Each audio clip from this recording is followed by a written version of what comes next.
Decline. All right, go ahead. You go ahead. All right, well then, hey, cool cats and kittens. No, I don't want to do that. Gross.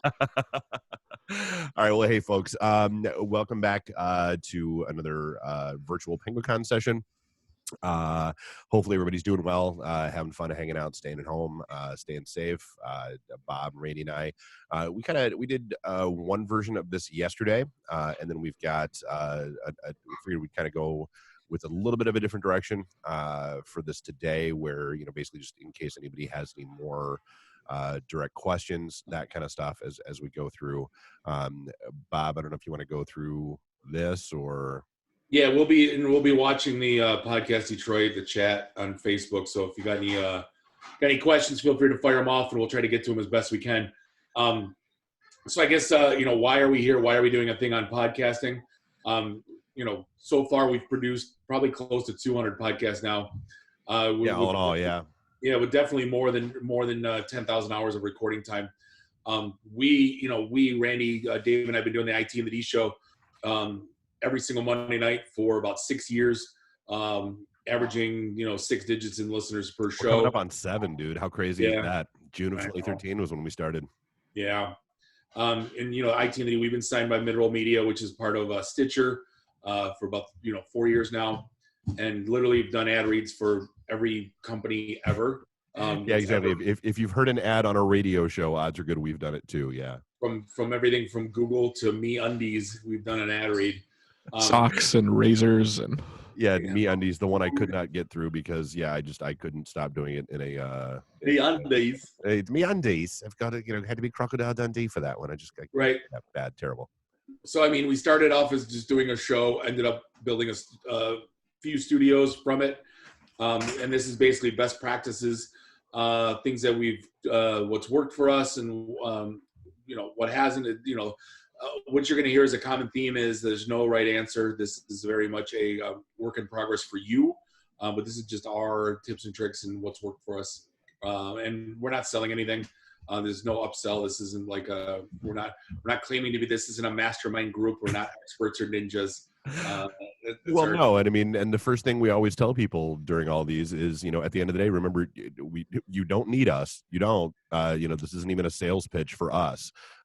It's just like Bob was saying, just best practices, and we hope everybody gets better and does stuff well. Indeed. So that's us. That's who's in the room. Look at Randy, all clean shaven in that one. Actually, look at me, all clean shaven. Yeah, who are you talking about? Yeah. So that picture was taken in the car right after leaving the barber shop. So it's as nice as I'll ever look. I had hair. Oh, poor hair. Gone. And I think this is one of my favorite slides, just the rules of podcasting. And this is the entire slide. There's nothing else that's going to load. There aren't any. If anyone tells you that there are rules, they're selling you something, and run.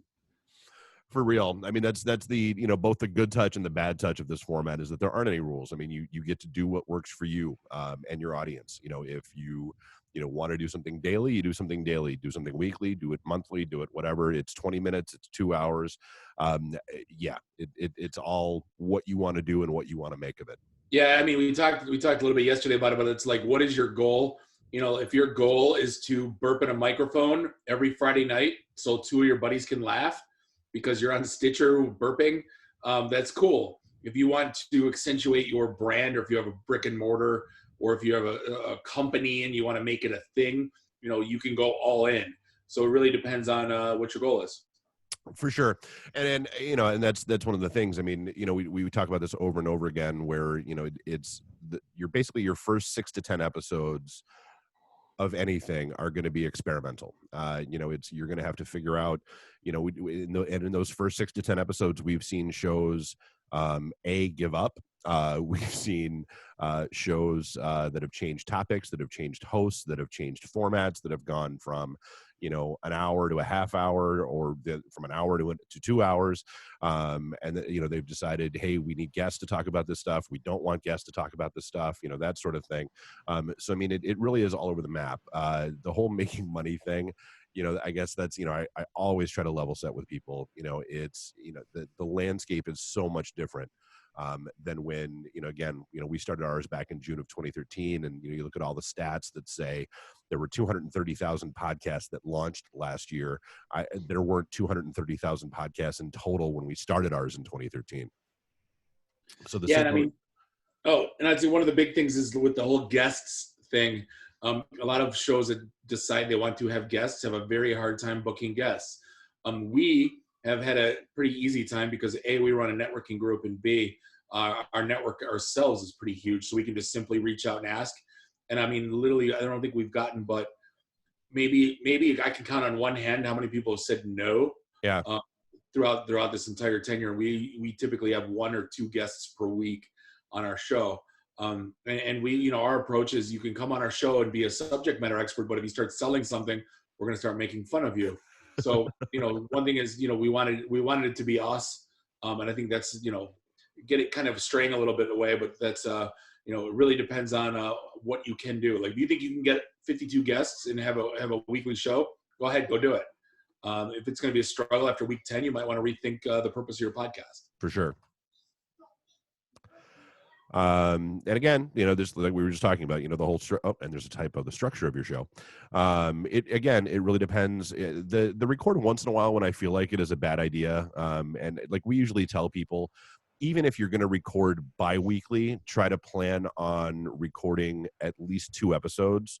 And then we'll release them weekly for you, just because weekly happens to be the most common cadence that people are used to seeing something come out. So, I mean, every once in a while, it's going to be damn near impossible for you to, try to get any kind of following put together. I mean, yeah. Then again, going by the goal, if you're doing Friday night burps, and right, you record once in a while on Friday, so what? Like there's no. You got 3 listeners, you're happy with that. Yeah, for sure. It's all about the intent. Exactly. The where you record. So, I mean, again, it's not a sales pitch for us. I mean, it's you can do it anywhere. I mean, you can. The barrier to entry for this stuff is so low. You can start with your phone. You can go out and get a Tascam, or another little handheld recorder, Zoom, something like that, and sit around in a bar and record. Yeah, you can go to a dedicated studio. Yeah, you can go to a co-working space. The best thing that I can tell you is just at least pay attention to the acoustics of the room that you're going to be in. I mean, that's the biggest thing that really matters is, if you're in a bar or if you're in a, in a co-working space, like a big, loud, echoey area, your sound quality is going to suffer, and that's always going to be an issue. Absolutely.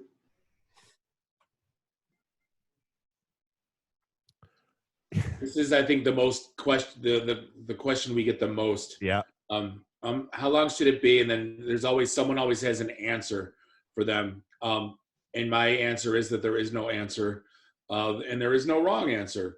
Rogan's show is what, 4.5 hours a day, and there are people that listen to it all. Yeah, right. But then there's people like us that only catch the the 20-minute recap, the highlights. Yeah, and there's some that do a 10-minute daily. What we always thought was the right answer, and this is completely open for interpretation, is the 30 to 45 minutes, like the commute or the running on the treadmill time. That's, but we, ours has been 1.5 hours, 2 hours for the 6-7 years. Well, and we've also shrank ours. I mean, that was, honestly, so that's the biggest thing is don't push it. Like when we tell people, like us, we rent the studios by the hour. That doesn't mean you have to record for an entire hour. One of the biggest things, I think one of the biggest mistakes we made is that we were always okay, so we're Monday nights 9 to 11, we have to fill that entire 2 hours, and so like we would do our usual opening segment, which is us talking about news, events, stuff that catches our eye, that kind of thing. We'd take a break, dive in with a guest, take a break, dive in with the other guest, and then take a break and dive either back in with one of the guests trying to push something or trying to get to topics that weren't good enough to make it into our first segment. And we found ourselves forcing it, and we realized, that's kind of dumb. We don't have to do that.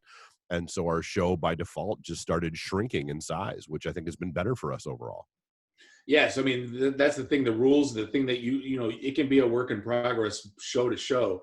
You don't have to stick to anything, like literally.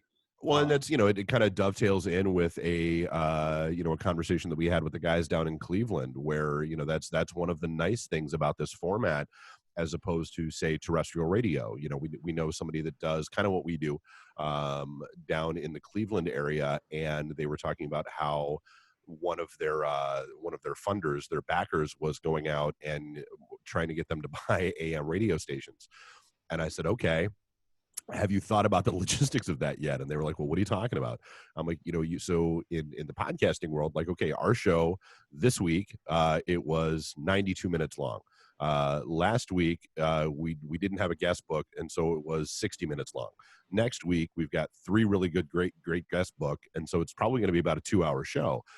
So in the podcasting world, you can do that, but in the terrestrial radio world, you can't have quote unquote dead air, in between stuff. And so now your engineers are going to have to go back and re-edit all of this stuff, and figure out how to piece everything together and piece together the timing and try to make it work so that you don't have any missing seconds in an hour and all that stuff. Like, oh yeah, no, we hadn't thought through that. Well, you should. I mean, but like I said, that's one of the beauties of this format is your show can be variable length.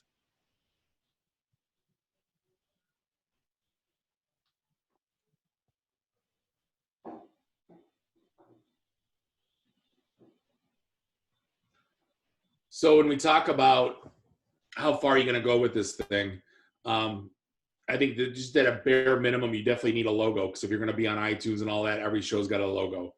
Whether or not you want to go on Fiverr and have it contracted, whether you want to go on Canva, like we did for Worst Meatball Sandwich Ever, and actually put a picture of a meatball sandwich in some crappy font, like it really doesn't matter.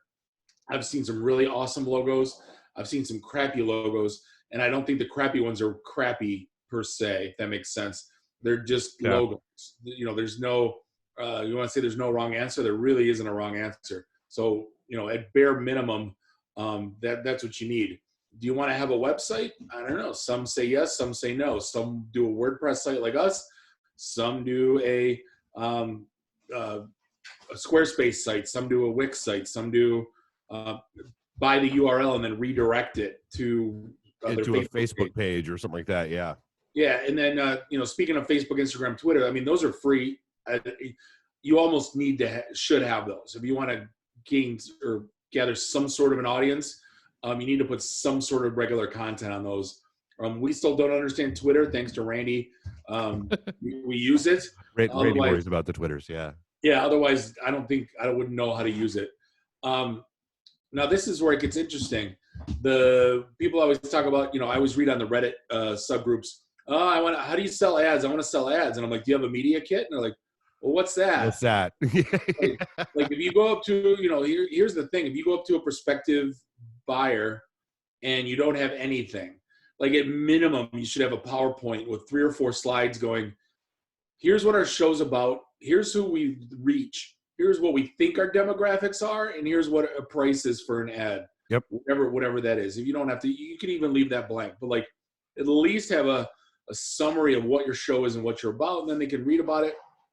Maybe they'll go listen to a show or not if they're interested in investing in you, and then go from there. Now, if you really want to get fancy and start doing, we do a meetup group.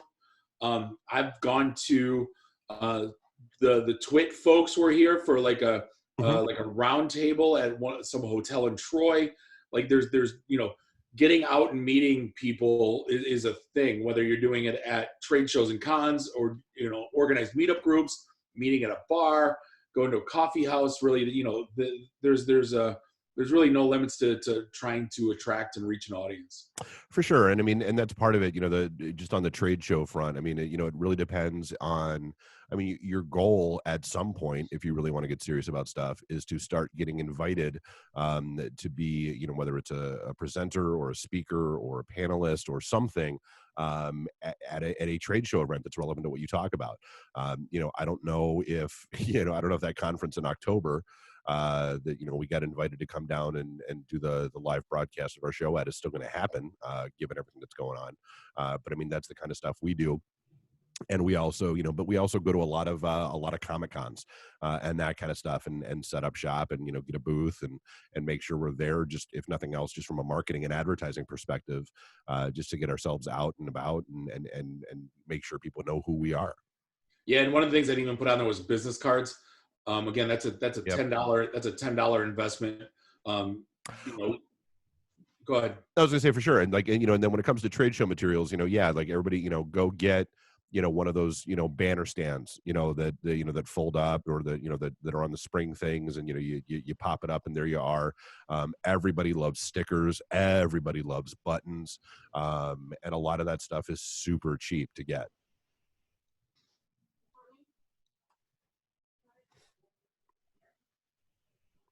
Yeah, but I think I talked about it a little bit earlier, but just, the media kit, and if you don't know what to include or how, I mean, Google it. Google media kits. You can grab templates, or you can grab what other people are using. Hey, go grab ours and use that as a starting point. Yeah, exactly. Everyone, the demographics one, everybody, said, well, what is that? How am I supposed to find that out? How do I know what my men versus women versus age versus jobs? Yeah. We have, what is ours? A podcast. It's done by our advertiser, but Pod survey. Yeah. Yeah. Start a survey monkey, share it out on Facebook and Twitter, and just ask like 4 or 5 questions so you can get that. Hey, we're 65% men or 65% women, or, we're $40,000 to $60,000 in the salary range. You know what I mean? So and it'll surprise you. What's that? I said it'll surprise you. I know we were surprised by ours. The first one we did, we had no idea that we had such a large female demographic to our show. And that's and then just to give a baseline for pricing's typically between $15 and $25 per 1,000 downloads. Yep. And just most podcasts are lucky to get to 1,000 listens. I think it's the top 1%. So just to keep that in mind when you're selling an ad. Well, and that's from a typical ad broker perspective. I mean, if you're going off, obviously those rates flux. I mean, one of the things that's nice is I think a lot more people are starting to pay attention to metrics other than downloads or listeners or anything like that. They're looking at what kind of engagement are you getting on your Facebook page, what kind of feedback are you getting, how are people interacting with you, and that kind of stuff.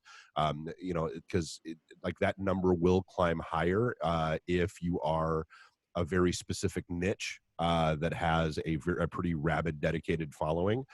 So I mean, like Bob was saying, though, I mean that's a starting point, but there's room to move. Absolutely. Yep. So kind of like we were talking about, either starting or attending meetups. I mean, one of the things we started doing was just doing a podcaster meetup. And originally it was just folks that were the hosts of the shows that were using our studios, and then we kind of relaxed and just said, hey, it's open to anybody and everybody that wants to come, and it's been kind of good. I mean, it's, number one, it's good for the hosts to cross-pollinate, and hey, you'd be a great guest on my show, I'd love to be on your show, or people that show up and just hey, they want to ask questions, kind of like these questions, how do I get started, what kind of gear do I need, that kind of thing. Yeah, and that's the thing of like trade shows, like, it really depends on what you want to do. If you want to walk around with a task cam, that's fine. Do you want to actually have a table and set up shop? It's another thing. You can do as much or as little as you want, but just being a presence is definitely not going to hurt your brand or hurt what you want to do. For sure.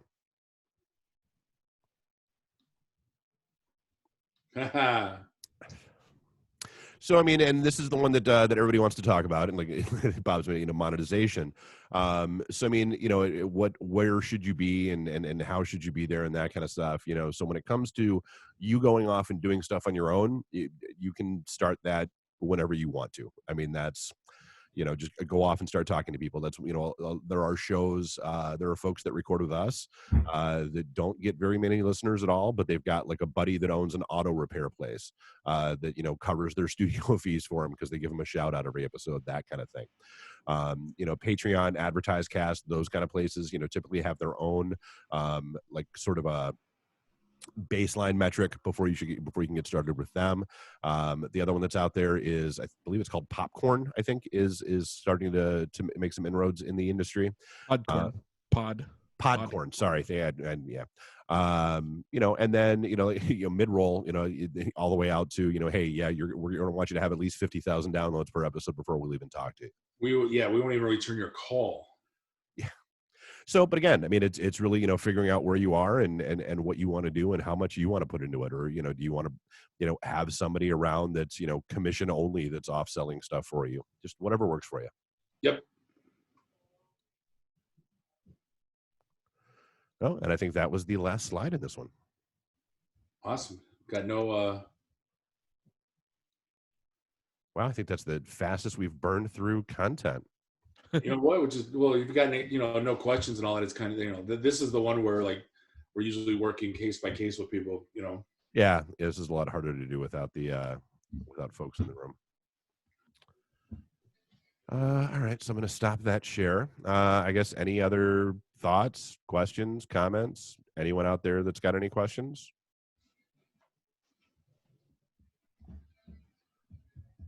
Bueller.